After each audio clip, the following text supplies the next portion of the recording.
इस वीडियो में accumulated wealth का उपयोग करके फाइनेंशियली फिट रहने के लिए सीखेंगे। इसके लिए आपके पास लिखित लक्ष्य होना बहुत जरूरी है। कागज पर अपने लक्ष्य जरूर लिखें। कागज पर लिखने से जो सोचोगे वही होगा। वही लोग जीतते हैं जिनके पास लिखित लक्ष्य होता है। लक्ष्य क्या है?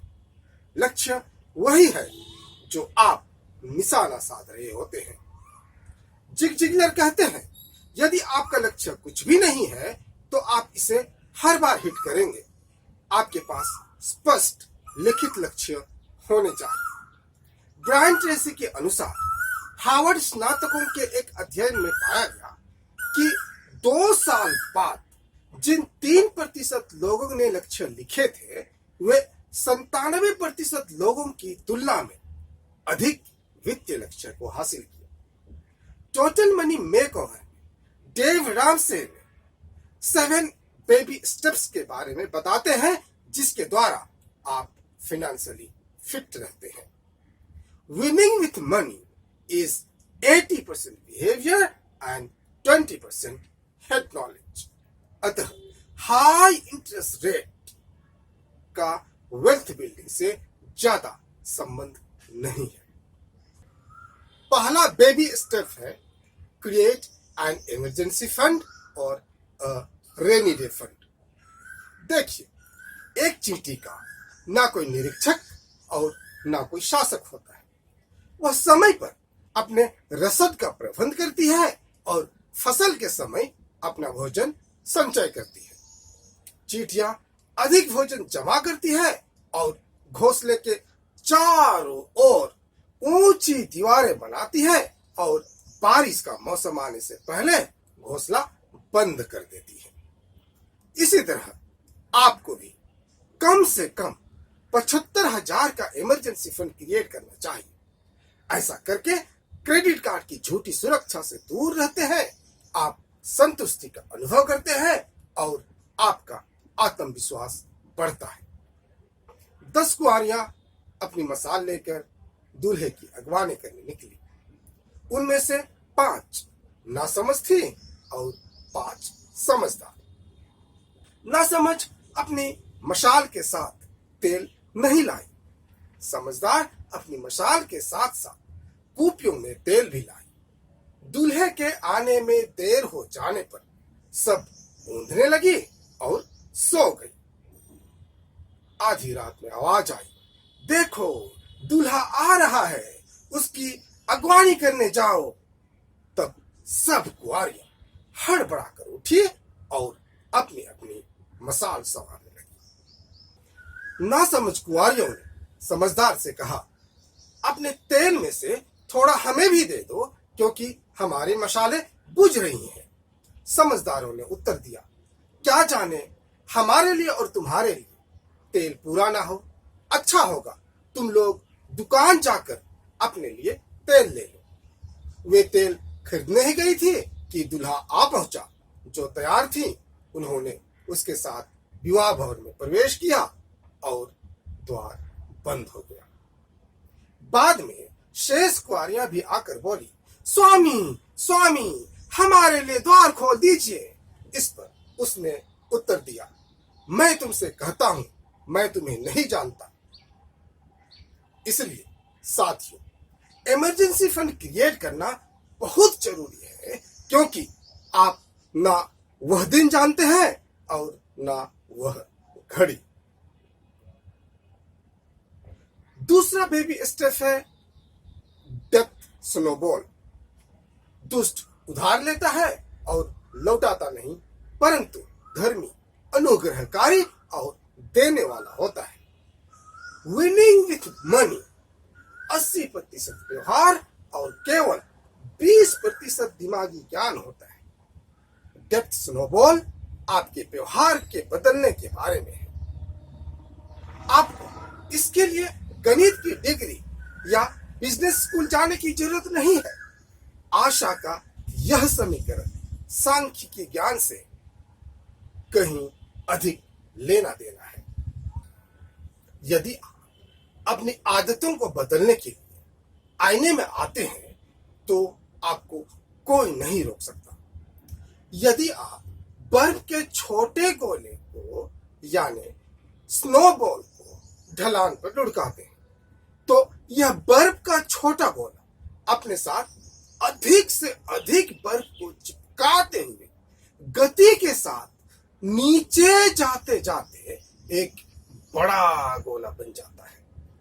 उसी तरह सबसे पहले छोटे कर्ज या लोन का भुगतान करें, चाहे इसकी ब्याज दर दूसरे बड़े लोन से कम क्यों ना हो। आप इस तरह कर्ज से जल्द छुटकारा पा लेंगे। इस तरह छोटी छोटी जीत की एक श्रृंखला आपके ऋण, आपके कर्ज, आपके ब्याज भुगतान के मोमेंटम को बरकरार रखेगी, आपके लोन भुगतान करने की प्रेरणा को बढ़ाएगी और कुछ ही समय में आप कर्ज मुक्त होंगे। तीसरा बेबी स्टेप है save 3 to 6 months of expenses in an emergency fund। आलसी हाथ गरीब और परिश्रमी हाथ अमीर बनाता है। जो उपयुक्त समय पर रसद एकत्र करता है वह बुद्धिमान है। जो फसल के समय सोता रहता है वह घृणित है। यह लक्ष्य आपकी बचत को बढ़ाना है ताकि आप अपने रास्ते में आने वाले अप्रत्याशित घटनाओं का सामना कर सकें, जैसे नौकरी का छूटना, बीमारी, दुर्घटना, आपदा इत्यादि।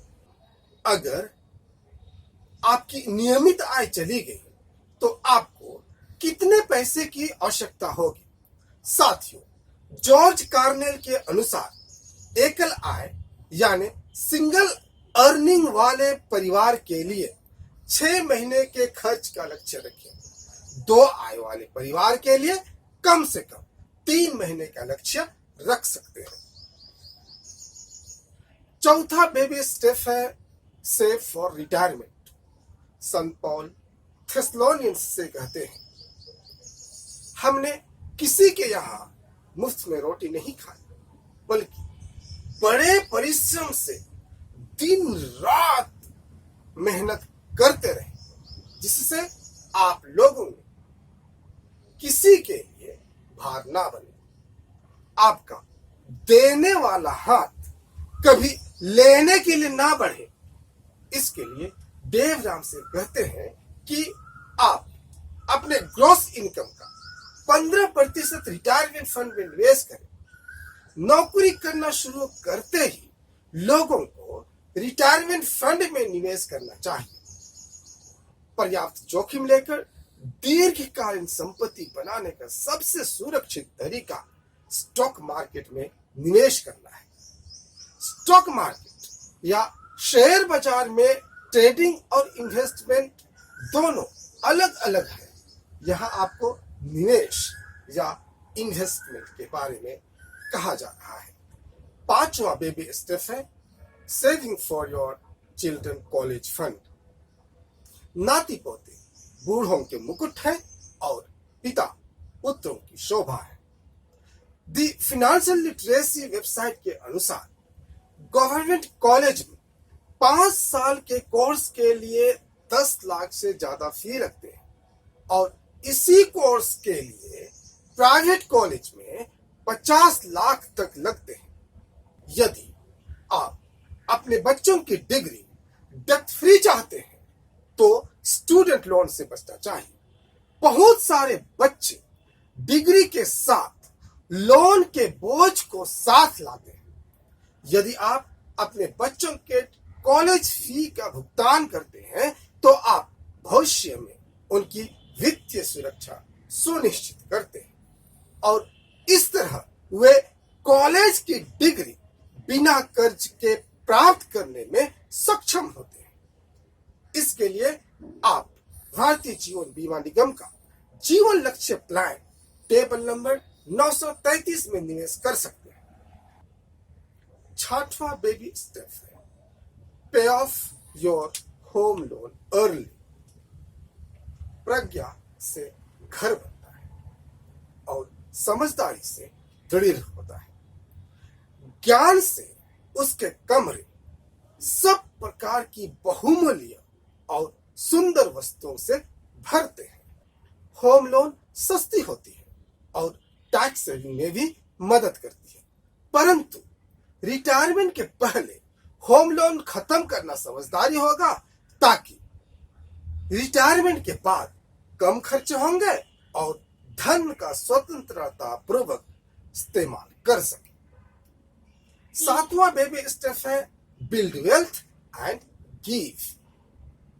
एक बार जब आप 7वें स्टेप पर पहुंचते हैं तो आपका सारा पैसा आपका है और अब आप दान देकर और योग्य कारणों में योगदान देकर लोगों का मूल्य चुकाते हैं, जिनके सहारे आप धन संचय करके अमीर बने। अब अंत में जब भोज दे तो कंगाल, लूलों, लंगड़ों और अंधों को बुलाएं। आप धन्य होंगे कि बदला चुकाने के लिए उनके पास कुछ भी नहीं है, क्योंकि धर्मियों के पुनरुत्थान के समय आपका बदला चुका दिया जाएगा।